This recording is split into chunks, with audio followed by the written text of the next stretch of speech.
खुशबू से भरे चावलों के दानों को जब fried and marinated mutton, beef, chicken, fish या अंडे के साथ मिलाकर दम दिया जाता है तब मैं बन जाती हूँ। मैं हूँ बिरयानी और ये है मेरी कहानी।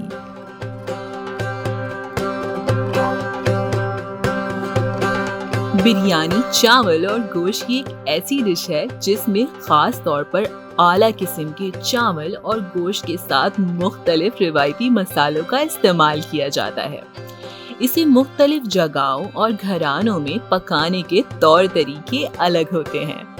बिरयानी के मुतालिक बहुत सारे किस्से और कहानियां सुनाई और बताई जाती हैं, और ये बात तो हम सभी बखूबी जानते हैं कि बिरयानी एक फारसी ज़बान का लफ्ज़ है जिसके मायने पकाने से पहले तलने या फ्राई करने के हैं। सूफी दौरे हुकूमत ईरान में एक डिश जिसे मुर्गी या बड़े के गोश्त के साथ मसाले और खुश मेवजात के साथ उबले हुए चावलों के साथ पेश किया जाता था, जिसे वहाँ के लोग बरियन के नाम से पुकारते थे।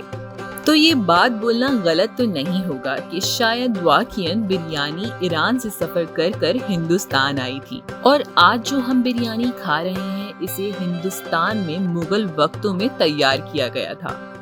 मलकाए हिंदुस्तान मुमताज़, जिनकी याद में शाहजहां ने ताजमहल बनवाया था, उन्होंने दौराने जंग अपने शाही बावर्ची से पहली बार बिरयानी बनवाई थी।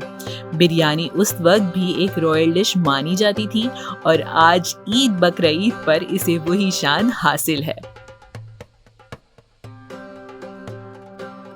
आप भी हमें कमेंट सेक्शन में बताना ना भूलें कि आपको कौन सी बिरयानी पसंद है, और अगर आप इसी तरह की वीडियोस देखते रहना चाहते हैं तो हमारे YouTube चैनल को सब्सक्राइब करना ना भूलें। मिलते हैं अगली इसी तरह की एक हिस्टोरिक डिश के साथ। अल्लाह हाफ़िज़।